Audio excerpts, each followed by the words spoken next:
Hello, hello, hello, it is Regretsi, and today we are doing another edition of Janky Magic, and the deck today is called Jeskai Cavalcade. This is a little bit of a unique take on Cavalcade of Calamity. So this card, whenever creature you control with power 1 or less attacks, Cavalcade of Calamity deals 1 damage to that player or planeswalker the creature is attacking. So this can potentially be pretty powerful. So the idea behind this deck is that we have a whole bunch of cheap creatures, Legion's Landing, for repeated value whenever we're facing something like Control. We have Haunted Witness, so it survives board wipes and creates a token after it gets destroyed. We have Healer's Hawk, which is flying and lifelink, and so that gives it some evasion in itself. And we have Haazda Marshal. So this card can be pretty powerful in this deck, because if we manage to get down a whole bunch for 1-drops and we have Cavalcade of Calamity, then we are also creating another 1/1 white soldier creature token with lifelink, so that adds even more tokens onto the battlefield. And another combo piece for this is Tetsuko.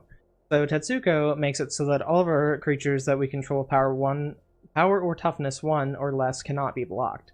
So if we have a whole bunch of these on the battlefield, like we have a Haazda Marshal, Healer's Hawk, and a Tetsuko, and a Cavalcade of Calamity, we swing, we deal 1 damage for each creature, so 3 damage, and then on top of that we deal another 3 damage for 6 damage. And then on top of that we'd get a Haazda Marshal token back as well, so the next turn we're swinging for 8. Additionally, we also have Legion Warboss, so the idea is that we actually never attack with Legion Warboss to mentor, so that we just keep getting 1/1 tokens that are unblockable, so they just keep coming onto the field every turn. So we just get to keep those instead of them attacking into creatures. Additionally, we have Charter Course for some card draw. At first I was running Curious Obsession for early card draw, but that's just not working with Cavalcade of Calamity and doesn't really make much sense, because then the creature's not unblockable, and the only time that it's really helpful is if we have a Healer's Hawk because of its inherent evasion. Additionally, another really powerful card of this deck is Dovin Grand Arbiter. So, +1 until end of turn whenever a creature you control deals combat damage to a player, put a loyalty counter on Dovin. So if we have a whole bunch of tokens and we're attacking with Cavalcade of Calamity, we're dealing a ton of damage, getting a ton of loyalty tokens on Dovin Grand Arbiter, and if we manage to -7 him, we can look at the top 10 cards of the library and put 3 of them into our hand, so we can search for pretty much anything else. Additionally, we have Expansion Explosion. It's kind of like a strange counterspell sometimes, so we can use this against people whenever they try to counter our Dovin or something like that. Then we can just copy their counter and then counter the counter back. And then Explosion is just like a little bit of extra reach. If we have extra lands on the field, we can like either destroy creatures with it, or we can ping them and draw some cards so that we can get some more 1/1s to attack them with Cavalcade. Additionally, Cavalcade actually stacks, so if we have 2 on the battlefield and we have a couple creatures attacking, say like we had 3 creatures attacking and we were dealing 6 damage, if we have another Cavalcade down, we're suddenly doing 9 damage, so it stacks up really quickly. Additionally, we have some creature removal and Settle the Wreckage. I'm not really sure if this is the right thing to do. Our deck is pretty quick, I would say, but we do need to get rid of big creatures if we don't manage to find our Tetsuko early. So we have Settle the Wreckage just as some additional help. So if they're like playing things like Steel Leaf Champions or other big creatures we're actually not even able to block, then that gives us a little bit more assurance. Additionally, our land base is just 22 lands, so we have 5 plains, 1 island, 1 mountain, 2 Glacial Fortress, Hallowed Fountain, and then all of the red and blue dual lands, and then we also have some red and white dual lands as well. So this deck is honestly pretty powerful. I've had some good games with it. The biggest thing that blows us out would be some board wipes. We have a little bit of protection for board wipes just because we have Legion's Landing and Hunted Witness. It might be worth it to put in some unbreakable formations just to make all of our creatures indestructible, or maybe even like dive downs. I'm not sure if that would really be that helpful, but it could stop our Tetsuko from dying. But the biggest blowout that we have is if someone plays a turn 3 Goblin Chain Whirler, because then we can lose a lot of our stuff. Like if we don't have a Hunted Witness to get back some other form of tokens or something like that, then we will just die pretty quickly. So that is the deck. Let's go ahead and get into the gameplay, and I will see you there.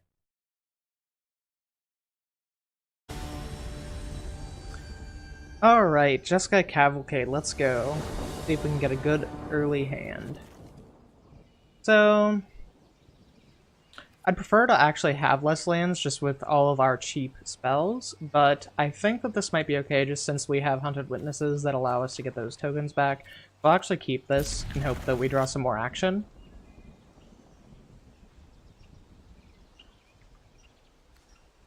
So I'll probably play Hallowed Fountain untapped, down the Hunted Witness. And then we can turn to Cavalcade. Then we'll be getting in 2 damage this turn.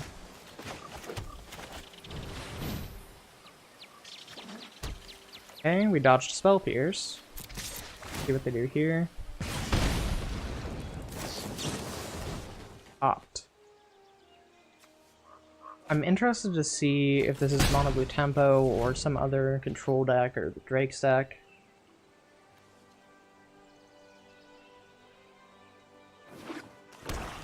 Demir. Okay, they're definitely going to take our Dovin in this situation, I would believe.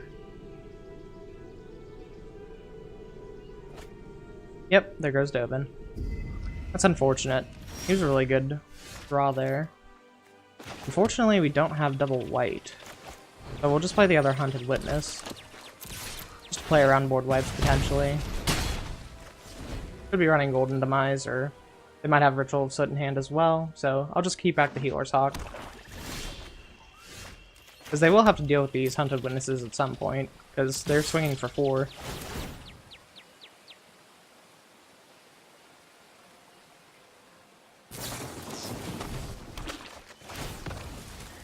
Alright, that's fine with me.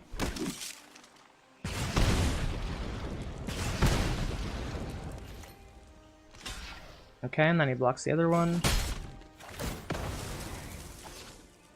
It's possible they untap and Ritual of Soot, but I'm not going to play the Hero's Hawk quite yet. Night Veil Predator. Huh. Really wish we had a Tetsuko. Although I'm honestly just going to continue attacking into him, just because it's still dealing 4 damage. Well, 3 damage, I guess. If we draw Tetsuko, it would be really helpful for us, but they might have Vraska's Contempts at this point. Dovin. So, what are the chances they have a 2-mana counter? Let's see. Make a Thopter. Tragedy or comedy of errors. But I'll make an exception for you. Fountain of Renewal is going to negate a little bit of our damage. Oh, there's a Ritual of Soot. So we're going to lose our Dovin. This is a rare occasion. I'm not often wrong. Thing is, we really don't want the games to go long. Although they do only have 2 cards in their hand. There's the Tetsuko, but they probably have a counter. I think we just have to go for it.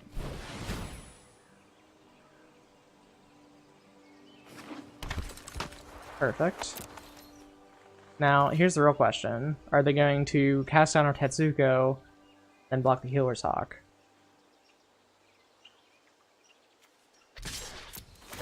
We can't afford not to get damage in. Okay, they did not do that.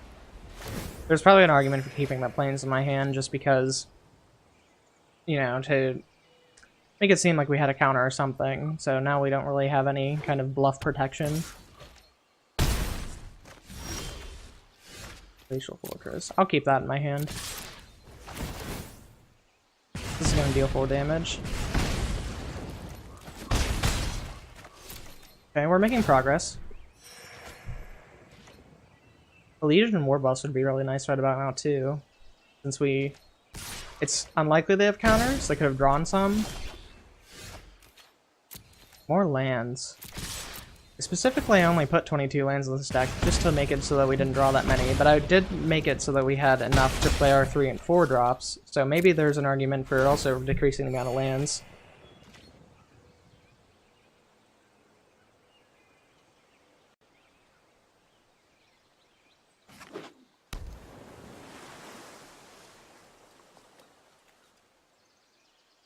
They draw into another Ritual, so that would be bad too. Another Cavalcade. If this gets through, we just win. There's the Sinister Sabotage. Okay.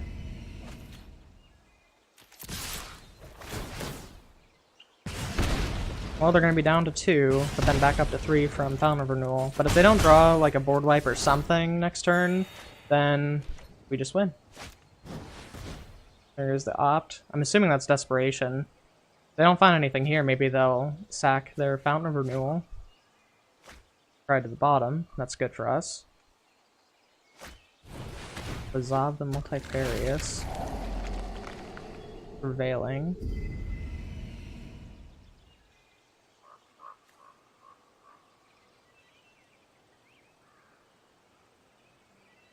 What can they do?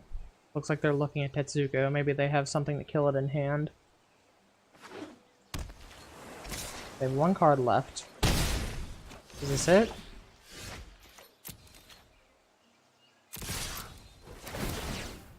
I think it might be. Moment of Craving. Okay, so they got some life gain back.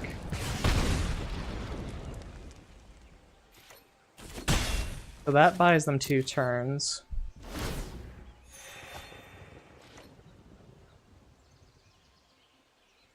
Let's see, what did you top deck? Did you top deck something good? Excellent Swiftfoot. I think that qualifies as something decent, because it's gonna destroy a Tetsuko next turn. If we top deck like an Expansion Explosion, we can just kill them. Or Legion War Boss, because it'll have a haste token. Legion's Landing. Alright.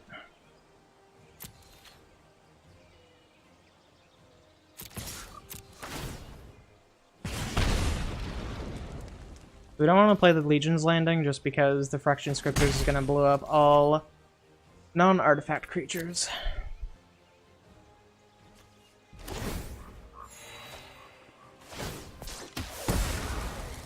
This Fountain of Renewal is actually doing some work against us. Information campaign, that's fine. Of course. Punished for holding it in the hand. But realistically, that probably was the best play. Okay, we can get rid of our other land. It's whatever. But they draw a card, so that's not too good. And if we don't have life gain or something, we're dead next turn.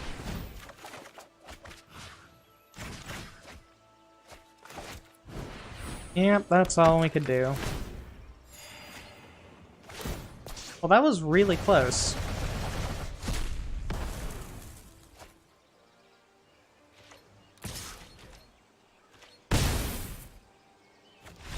So the performance there wasn't terrible. It was a little slow in the beginning, and that's probably why we ended up losing. But it was not bad nonetheless.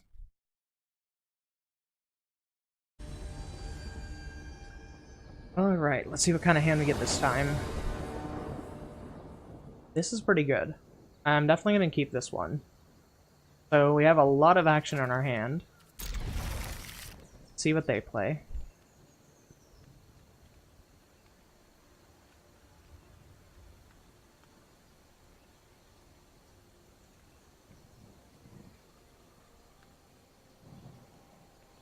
Really like to find a Tetsuko or Cavalcade. Oh, there it is. Marshal. So we turn 2 Cavalcade, turn 3 Dovin. Or War Boss, I guess either's good.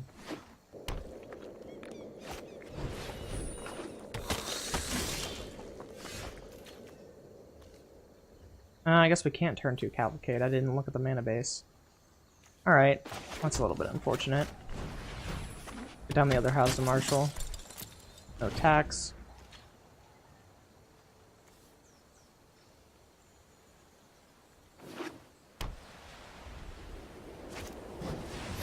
Danto Vanguard.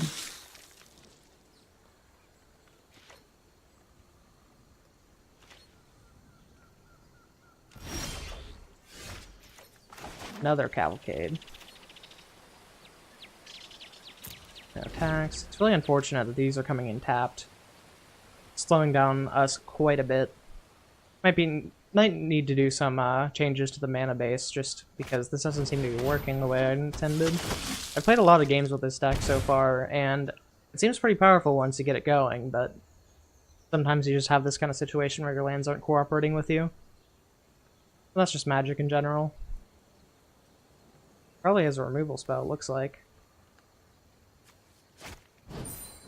Enclave Tribunal.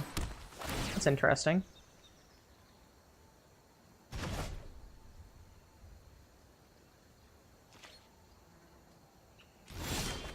That's not terrible. Let's go ahead and War Boss.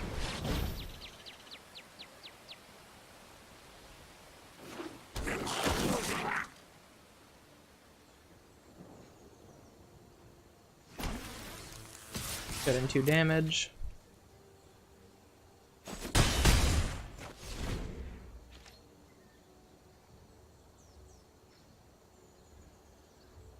And then if they don't have anything they can do this turn,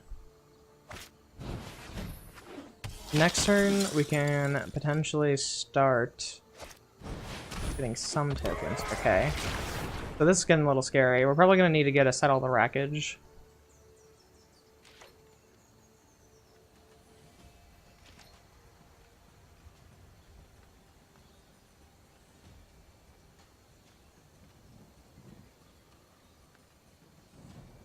Probably thinking over his attacks.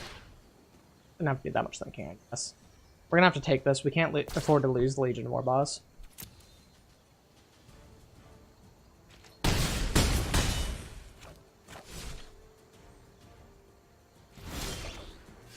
Hunted Witness. Okay. I think we really need to stabilize here, so I think that we're gonna do the Charter Course since we're gonna have to attack with one of our goblins anyway and play Hunted Witness. I don't think going for Dovin will help us whatsoever. They could either just kill it or kill us. So only get in with one. If I have to. Cavalcade's not helping us at all here either, so we definitely do need to find some potential distance.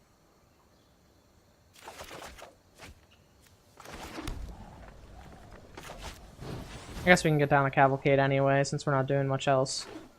Or we can bluff that we have a counter or something, but probably just best to get down the Cavalcade.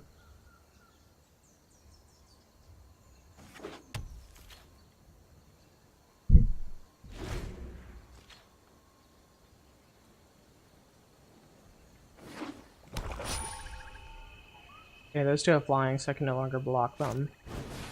Another Danto. We really do need to top deck a Settle the Wreckage pretty soon.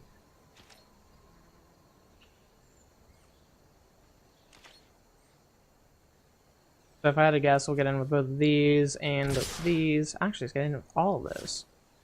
Okay. Let's say we'd probably try to double block Legion Lieutenant. I think that would help, but...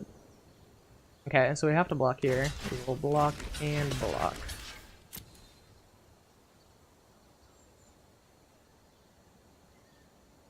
And they're holding something. Pride of Conquerors. Oh, okay. Combat tricks. Couldn't block the Sky Marchers anyway, so we were bound to die there. This deck was... Or this hand, rather, was much too slow. We have 1 life left.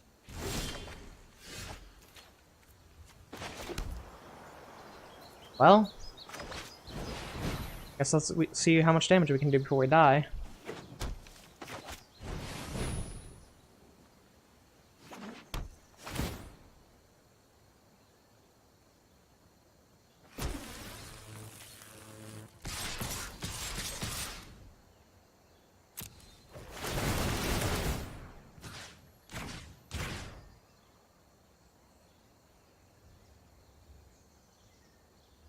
I actually don't know how much damage this is going to be. So we have 4 creatures attacking. The trigger already went off for this, so the Mentor doesn't cause the Cavalcade not to go off. So we got 4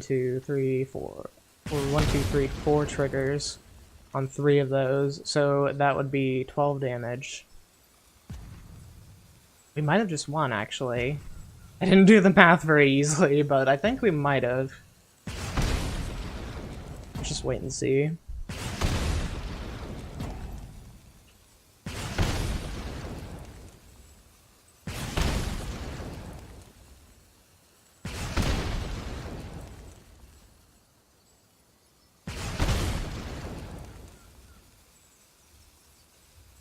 It's gonna leave him at 1 life, isn't it?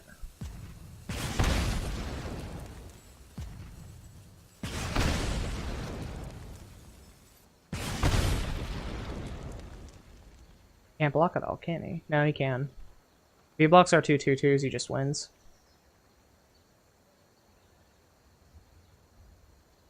He's probably gonna realize that.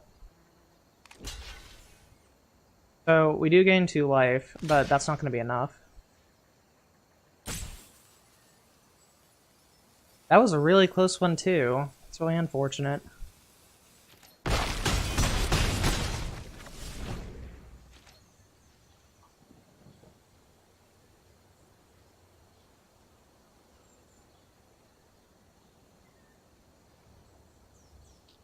The only reason I'm not scooping is just seeing if he makes a misplay somehow, but it's unlikely.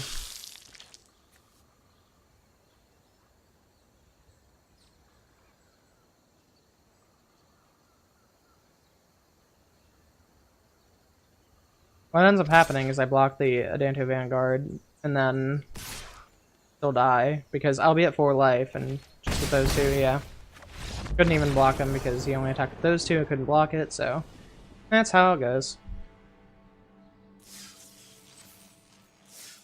Unfortunate, but we did have a big comeback in that one. Alright, we're heading into our final game of Jeskai Cavalcade. Let's see if we can finally get a win. Those first 2 games were extremely close, and it's really unfortunate. But, how it goes. This one, I don't know if I can do this. I mean, we have a whole bunch of 1/1s, but the problem is Glacial Fortress comes in tapped, so we wouldn't even be able to get 1 down until turn 2. And then we can only get 1 out at a time after that. So I really think this is going to be too slow. This is really slow too. I really don't want to go down to 5 cards though.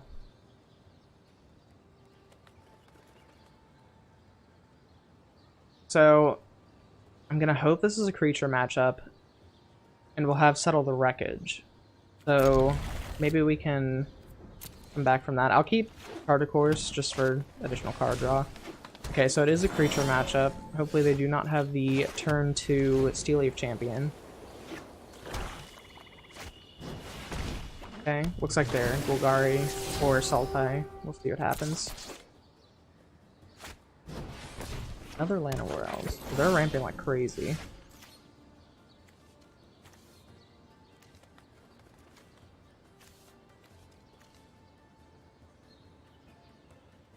Okay. Let's go ahead and put down the Sacred Foundry tapped. I want to get to turn 3 Legion War Boss, I believe. Maybe that wasn't the play. I could have done Chart of Course instead. Clifftop Retreat, Legion War Boss.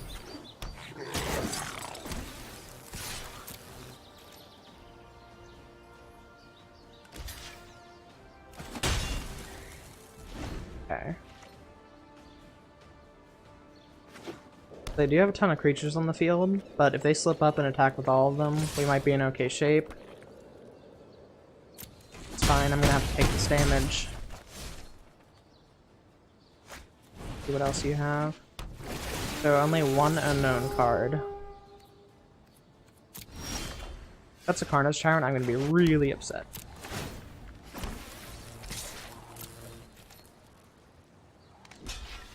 You're actually gonna block that. To draw a card, makes sense. That might not be such a good thing either. Vivian Reed. Alright. Wild animals I like. No one knows the wilds like So we're gonna I do. have to try to kill that pretty soon. Alright.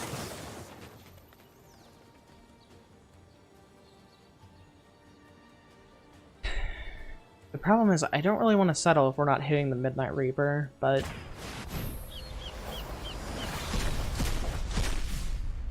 oh well.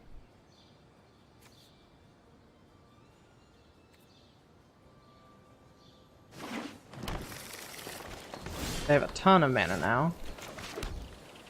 Alright, so let's do Healer's Hawk, Cavalcade, Cavalcade.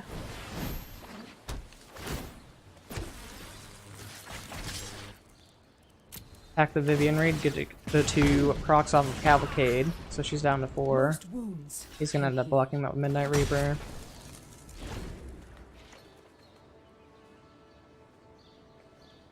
Then if you don't have removal, My newest friend.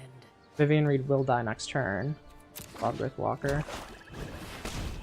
We're gonna have to find a... yeah, we're definitely gonna have to find something soon.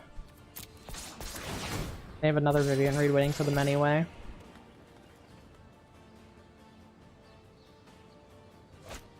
And Brass's Contempt. Okay. Don't want to block that. Okay. Card course. There's the Settle.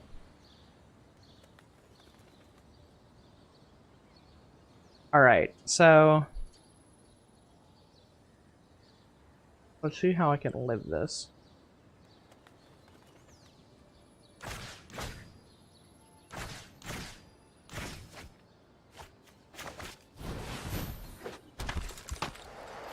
Okay. So I can block 2 creatures and then settle the following turn, but the Vivian Reed is just going to keep getting them back more and more stuff. No one said restoration. was Alright, painless. well, I was mistaken. I forgot that her -3 could also destroy a creature with flying, so that is my bad. Every fight makes me sick. I've seen things. So now that would we break just someone lose because like they're just me. going to attack with all 3, and we can't block anything with it. So there's essentially no hope, and then they have a Jade Light Ranger coming down again. And we die. Well, that's unfortunate.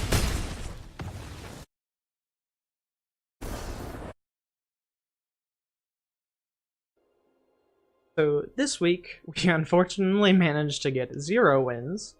So the problem is whenever we get hands with this deck, we want to have like maybe 2 or 3 lands that come in untapped, or at least 1 untapped on turn 1 and then whatever else.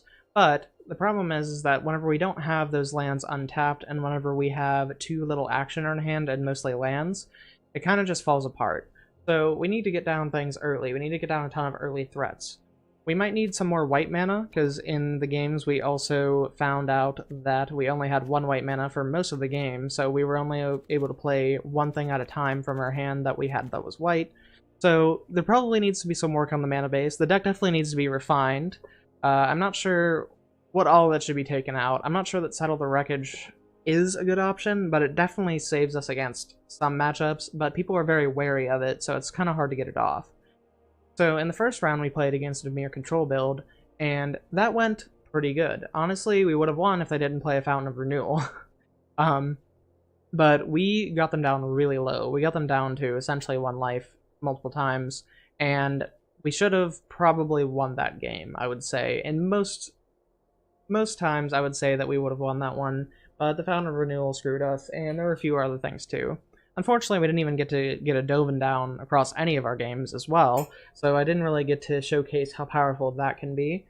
I did have some really good games with this deck before, so it's really unfortunate that it just kind of tanked in these videos, but I think this deck has some range of potential, I would say. It definitely needs to be refined. I need to go back and look at the mana base, maybe cut some lands and add in some different lands. We do have a ton of tap lands, and is really unfortunate when that happens. So maybe we need some more basics. So in the second matchup, we were fighting against a vampire build. Now, they got down a ton of vampires very fast, and we were not able to find a Settle the Wreckage. So that was the first unfortunate part of that. The other part was that we actually managed to get down a ton of creatures. So we had like 4 or 5 creatures. We attacked with all of them, and we had 3 Cavalcades on the field. So we actually managed to get them down to 1 life, and then we still ended up losing. So that was really unfortunate, but we had a big comeback. So that shows how explosive it can be if you have some creatures on the battlefield and you just draw a couple Cavalcades and you just throw them on the field. You just attack with everything, and you pretty much drain their entire life total, because we were attacking with 4 creatures and had 3 on the field, and that was 12 damage, and that's huge. So additionally, we also fought against Golgari, and Golgari, I would say, is probably very well tuned to beat this kind of deck, because they get down the early Wildgrowth Walker and the Jade Light Rangers, they gain a ton of life, they have big creatures that we can't really deal with whatsoever. In most cases, in the creature matchups that I found before doing these videos, is we would have a ton of tokens. So if we manage to get down like Legion's Landing and Haazda Marshal and stuff like that, or Dovin and Legion Warboss, anything of those that are like our token generators, every turn, if we have Tetsuko on the field and like the Warboss tokens are unblockable, we would just continually keep getting tokens every turn that we could use to block their bigger creatures and still close out the game. So once again, it's unfortunate that I didn't get to show that part of the deck where you have a lot of reach against big creatures that don't have trample, where you can just keep blocking them and just keep dealing damage and whittling them down. So I would say the biggest weaknesses of this deck are obviously board wipes. So there probably should be like some other ways to get tokens on the battlefield. Probably Dawn of Hope. I actually don't own Dawn of Hope, but that might be a better option as opposed to Legion's Landing, since we do have quite a few creatures that have lifelink, so that would give us a ton of card draw. So I think that Dawn of Hope would be one of the biggest upgrades to the deck. Additionally, the deck also just falls out to Goblin Chainwhirler. We didn't fight mono red at all in this series, but it would be good to note that if you have like 3 1/1s on the field on turn 3 or something and they throw down a Goblin Chainwhirler, you're probably just going to end up losing. So this deck definitely needs a bit refined, but you could see parts of the power level in games 1 and 2 where we got them down super low, we just were not able to close out the game. So in the end, I think the deck's alright. It didn't look alright from this little series here. However, I do think that there's potential and that I will continue working on it, and maybe in the future I will showcase this deck one more time. Thanks for watching this week, and I hope to see you next week for Janky Magic.